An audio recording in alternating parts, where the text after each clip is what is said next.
Do text-based browsers reduce network traffic?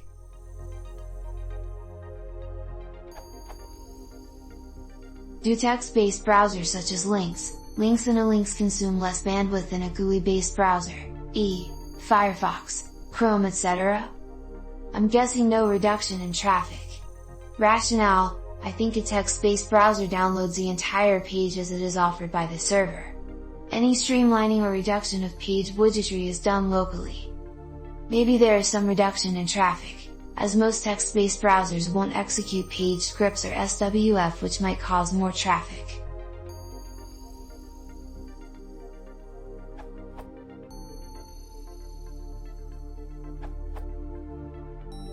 Web server doesn't send entire website, but documents that browsers request. For example, when you access this URL, the browser queries server for the document, https://www.google.com/. The server processes the request and sends back some HTML code. Then the browser checks what the server has sent. In this case it's HTML web page, so it parses the document and looks for referenced scripts, style sheets, images, fonts, etc. At this stage the browser has finished downloading that document, but still doesn't have downloaded referenced documents. It can choose to do so or to skip them. Regular browsers will try to download all referenced documents for best viewing experience. If you have an ad blocker, like AdBlock, or privacy plugin, Ghostery, NoScript, it may block some resources too.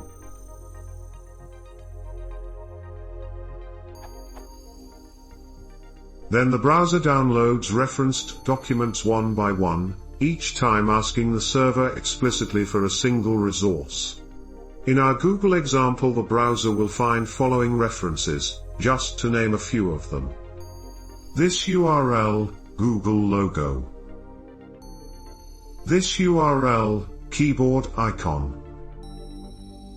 This URL, some combined images, trick used to reduce number of browser requests. Actual files may be different for different users, browsers and sessions, and may change over time. Text-based browsers don't download images, flash files, HTML5 video, etc., so they download less data.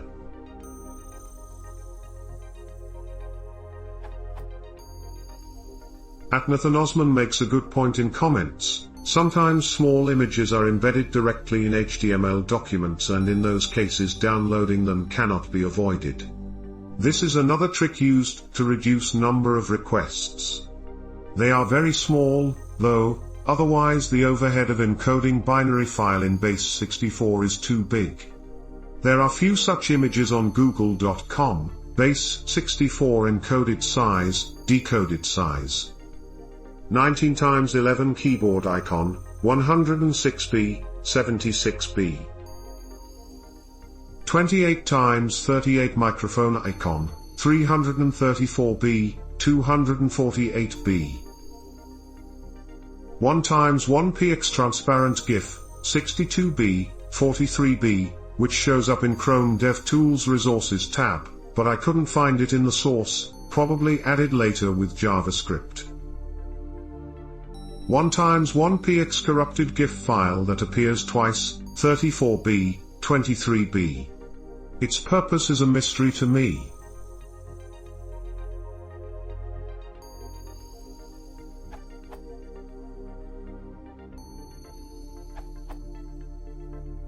I would suspect that they do. I don't believe that text-based browsers will, by default, even download resources such as images or external entities, such as fonts, if needed, scripts, etc. I did some basic testing with TGUM trying to get this IANA page, this URL, with both links and then J, and here were my results. HTTP commands only. I can provide the rest if needed. Links http://www.iana.org/domain/reserved.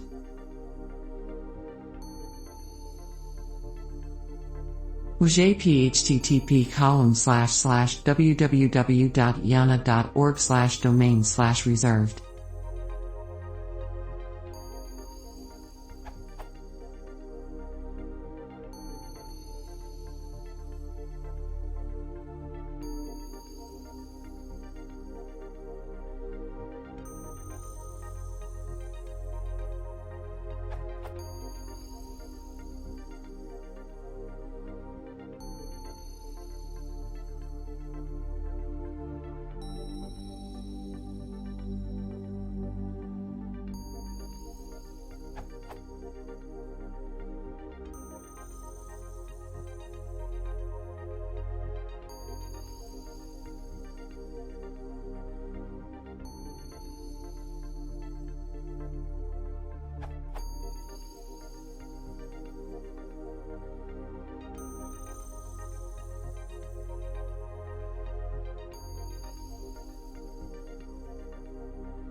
So I realize this is not a great test as Rouget may download resources that a browser might not download, but the example I think holds. There are many more requests required to render content on a GUI browser.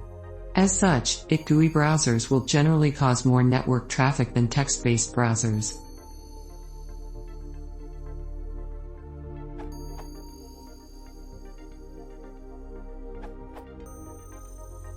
I think text-based browsers will reduce the amount of transferred data significantly as they will not request all those bloated Web 2.0 high-resolution images, videos and interactive stuff, Flash and others.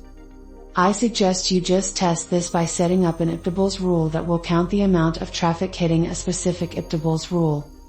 For example, create a rule for port 80 plus 443 with traffic counting and browse the web with a normal browser. Reset iptables counter and do the same with a text-based browser. Keep in mind that you cannot compare both runs 100% because dynamic web content, ads and stuff, might vary on each access.